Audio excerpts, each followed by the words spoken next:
Você piscou e a igreja mudou. Mas não foi de repente, não teve alarde, não teve aviso. Foi devagar, silencioso, quase imperceptível. 40 anos atrás a igreja era diferente. Muito diferente. As mulheres iam ao culto com reverência. Vestiam-se com pudor. Saia abaixo do joelho, blusa cobrindo os ombros. Calça comprida, nem pensar. Porque entendiam que se apresentar diante de Deus era algo sagrado. Maquiagem? Sim, mas com sobriedade. Esmalte? Discreto, quase imperceptível. Hoje, brilho, glitter, cílios postiços, batons vibrantes, unhas vermelhas, roxas, azuis. Tudo grita por atenção. Mas o foco deveria ser outro: Cristo. Só que ele foi sendo deixado de lado, pouco a pouco. Tem roupa justa, decote, barriga de fora, transparência. Tem gente que entra na igreja como se estivesse indo pra balada. E o pior, ninguém fala nada, porque virou normal. Mas não era assim. Antigamente, você começava um estudo bíblico e já ficava claro: adventista não toma café, toma cevada. Adventista não vai ao cinema. Adventista não toma Coca-Cola. Era questão de princípio. Era separação do mundo. Hoje, se você falar isso, riem da sua cara. E a música? Ah, a música. Ela já foi oração cantada, já foi mensagem, já trouxe lágrimas. E tinha reverência. Não havia bateria, não havia tambor, não tinha guitarra distorcida nem show com luzes. Os hinos apontavam para a cruz, chamavam ao arrependimento, exaltavam a santidade. Hoje virou espetáculo. Tem luz piscando, tem fumaça, tem coreografia, tem estrela de palco, tem fã, tem grito. Cadê o Cristo no louvor? Sumiu no meio da produção, a gente chamava isso de culto. Hoje parece show. E a palavra? Ah, a palavra. A gente era conhecido como o povo da Bíblia. As reuniões de jovens tinham concursos bíblicos. E era bonito de ver. Gente que sabia livro, capítulo, verso. Mente afiada, coração cheio da palavra. Hoje, poucos leem ao menos a lição da escola sabatina. E ao invés de cavar nas escrituras como quem busca um tesouro escondido, o povo se alimenta do que as estrelas da internet e da TV falam. Repetem frases bonitas, mas sem profundidade, sem raiz, sem estudo. E o batismo, antes, era o ponto alto de uma caminhada séria. Meses de estudo, oração, entrega. Hoje, tem meta, tem número, tem pressa. Tem gente indo pro tanque sem nem saber o que é ser adventista.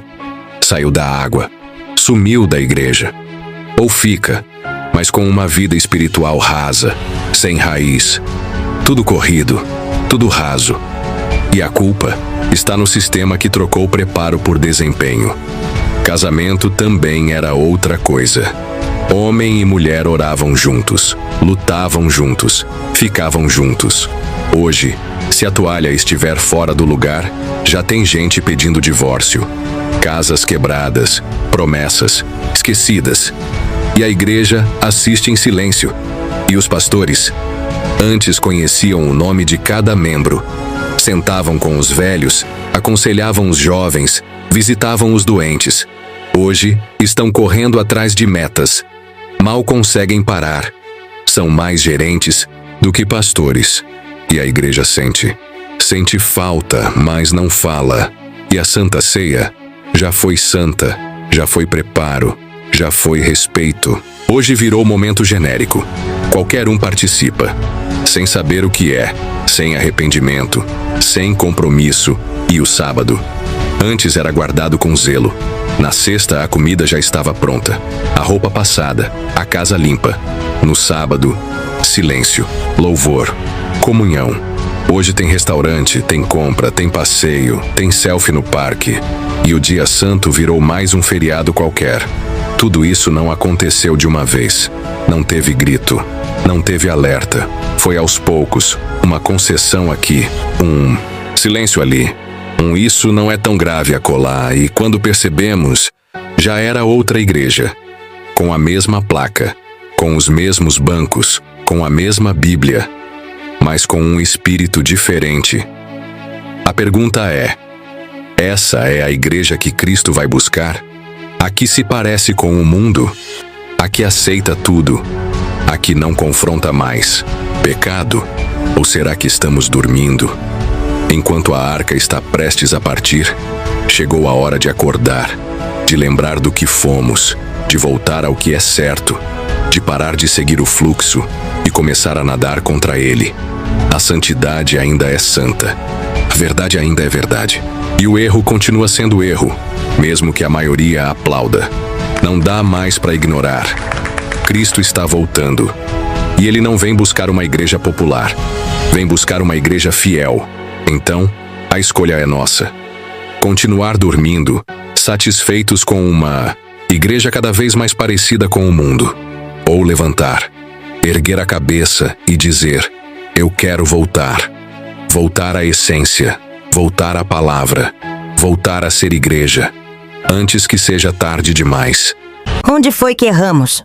Como deixamos isso acontecer? Talvez interpretamos mal alguns textos da irmã White. Como? Pode parecer prestes a cair. Deus vai colocar tudo no lugar. Afinal, em todas as crises da igreja na Terra, Ele colocou tudo no lugar usando pessoas. Moisés, Gideão, Jesus, os apóstolos, os reformadores do protestantismo, os pioneiros adventistas. O que vamos fazer então? Ainda estamos aqui, vivos.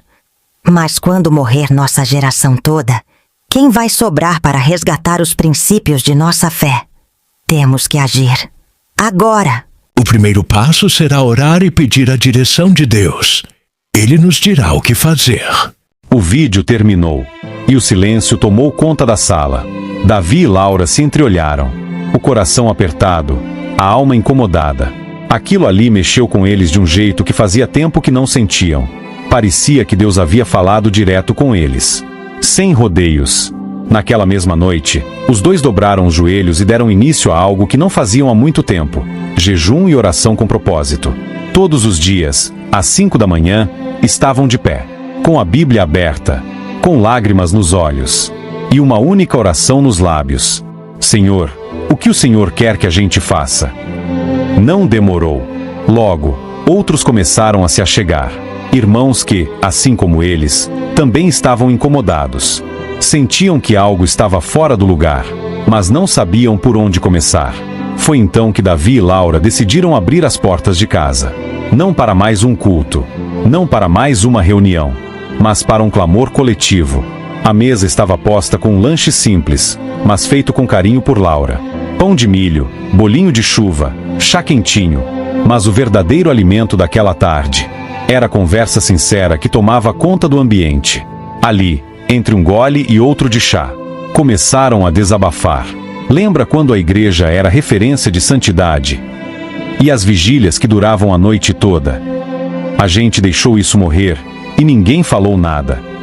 Alguns abaixaram a cabeça, outros tentaram conter o choro. Todos sentiram o mesmo peso. O tempo passou e a gente se calou. E o pior, muitos ali já tinham sido líderes. Tinham tido voz, influência, oportunidade, mas ficaram em silêncio, enquanto o mundo foi entrando sorrateiramente. Depois de muita conversa, depois de muita oração, o grupo entendeu. Não dava mais para assistir de longe. Era hora de se posicionar. Era hora de agir. Mas como? Muitas ideias surgiram. Algumas boas, outras nem tanto. Mas 3 delas, 3 ideias mexeram com o coração de todos ali. Foram sugestões simples, mas que carregavam poder. A primeira: resgatar o estudo da Bíblia, não só dentro da igreja, mas nos lares. Estudos com base, com doutrina, com oração. Nada de opinião, nada de modismo. Era hora de voltar a ser povo da palavra. A segunda: reunir jovens e adultos para cultos de reavivamento. Sem palco, sem estrelismo, sem luzes. Só Bíblia, louvor reverente e apelo. Cultos para fazer o povo chorar, e não apenas se emocionar. E a terceira: visitas missionárias aos que se afastaram. Buscar os que se perderam no caminho. Mostrar que ainda há tempo. que ainda há esperança e que a igreja verdadeira ainda existe. O grupo ali, pequeno, sentiu uma chama acender, como se Deus dissesse: é por aí, vão, eu estou com vocês. E foi assim que, daquela tarde simples, nasceu um movimento, um recomeço, um clamor, porque quando o povo ora e decide voltar, Deus age. Os encontros continuaram, mais oração, mais jejum, mais lágrimas, mas agora, com um objetivo claro: chegar até o pastor da igreja. Davi e Laura sabiam que seria difícil, mas decidiram ir, de cabeça erguida, mas com o coração humilde. Sentaram com ele, contaram tudo, o incômodo, o clamor, as orações, e apresentaram as 3 propostas. O pastor ouviu, ficou em silêncio por alguns segundos, e então disse: se vocês estão dispostos a trabalhar com seriedade e oração, eu apoio. Ali, naquele momento, a chama aumentou. Com o aval do pastor, o grupo procurou os líderes dos departamentos. A maioria aceitou com alegria, mas nem todos. Houve resistência. Gente que dizia: isso é coisa do passado. Hoje em dia é diferente, temos que acompanhar o tempo. Não adianta nadar contra a maré. Alguns até se incomodaram com o reavivamento. Sentiram-se confrontados. E aos poucos, se afastaram da fé. Foram se esfriando e sumiram. Foi doloroso, mas o grupo não recuou. Oravam por cada um que se afastava. Choravam juntos, mas não paravam. Seguiram. Semana após semana, os cultos começaram a mudar. A reverência voltou. A Bíblia voltou para o centro. O louvor se limpou. E os jovens começaram a sentir algo diferente. Havia verdade. Havia presença. Havia espírito. Alguns visitantes que estavam há meses indo e vindo se decidiram. Se batizaram. Não por pressão, mas por convicção. Casamentos em crise foram restaurados. Pessoas afastadas voltaram. Cultos de quarta-feira, antes vazios, passaram a ter bancos cheios. E o que começou numa sala com pão de milho e bolinho de chuva virou movimento. Mas nada disso foi fácil. Teve crítica. Teve gente zombando. Teve quem chamasse de fanatismo. Mas o grupo aprendeu uma coisa: não se trata de agradar a homens. Se trata de obedecer a Deus. E foi obedecendo que eles viram frutos que nunca imaginaram colher. E agora eu falo com você que está assistindo. Você que sente que algo está errado. Que olha para a igreja de hoje e sente que ela perdeu o brilho. Você que lembra de como era antes e sente saudade. Não é hora de apenas reclamar. Não é hora de assistir tudo calado. É hora de fazer algo. Talvez você não consiga mudar tudo, mas você pode começar por você, pela sua casa, pelo seu pequeno grupo, pela sua igreja local. Se levante, ore, jejue, fale com seu pastor, chame os irmãos que ainda sentem saudade da presença e recomece. Cristo está voltando e ele vem buscar uma igreja santa, fiel, separada do mundo. E se essa igreja ainda não existe onde você está, então seja você o começo dela. Deus só precisa de um coração disposto, de um grupo corajoso, de alguém que diga: Senhor, eis-me aqui, usa-me. Porque o mesmo Senhor descerá do céu com alarido, e com voz de arcanjo, e com a trombeta de Deus, e os que morreram em Cristo ressuscitarão primeiro. Depois nós, os que ficarmos vivos, seremos arrebatados juntamente com eles nas nuvens, a encontrar o Senhor nos ares, e assim estaremos sempre com o Senhor. E vi um novo céu e uma nova terra, porque já o primeiro céu e a primeira terra passaram, e o mar já não existe.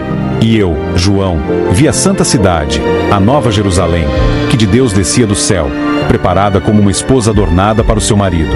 E ouvi uma grande voz do céu, que dizia: Eis aqui o tabernáculo de Deus está com os homens, pois com eles habitará, e eles serão o seu povo, e o mesmo Deus estará com eles, e será o seu Deus. E Deus limpará de seus olhos toda lágrima, e não haverá mais morte, nem pranto, nem clamor, nem dor, porque já as primeiras coisas são passadas. E o que estava sentado sobre o trono disse: Eis que faço novas todas as coisas. E disse-me: Escreve, porque estas palavras são verdadeiras e fiéis. E disse-me mais: Está cumprido. Eu sou o Alfa e o Ômega, o princípio e o fim. A quem quer que tenha sede, de graça lhe darei da fonte da água da vida. Quem vencer, herdará todas as coisas, e eu serei seu Deus, e ele será meu filho. E você? Tá esperando o quê? Vai ficar aí, parado, braços cruzados, só criticando, apontando tudo que está errado na igreja, mas sem mover um dedo para mudar, reclamando do barulho, das roupas, das músicas, mas vivendo uma fé morna, cômoda, calada, chega. Isso não é cristianismo. É covardia. Levanta desse sofá. Sai dessa bolha de conforto. Desperta, homem.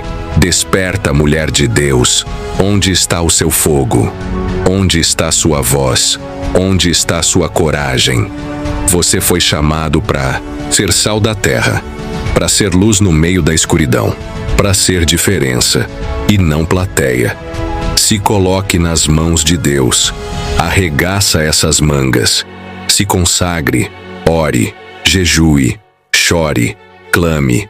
Mas não fique parado. A igreja está morrendo sufocada em distrações, vaidades e silêncio. Enquanto isso, o céu aguarda alguém que diga: Senhor, eis-me aqui. Não espere os outros irem primeiro. Não dependa do pastor. Não dependa da liderança. Vai você. Deus te quer por inteiro. Volte a ler a Bíblia com fome. Volte a orar de madrugada. Volte a defender o que é santo. Volte a lutar pela sua igreja. Chega de só assistir culto. Chega de viver uma fé de aparência. Deus está buscando vozes. Pessoas que não se vendem, que não se dobram, que não se calam, que não traem a verdade. E se ainda resta alguma fé em você, levante-se agora. É tempo de reforma. É tempo de reavivamento. É tempo de coragem. E antes de terminar, eu digo com toda a minha alma, faço minhas as palavras de Ellen White. A maior necessidade do mundo é a de homens. Homens que se não comprem nem se vendam.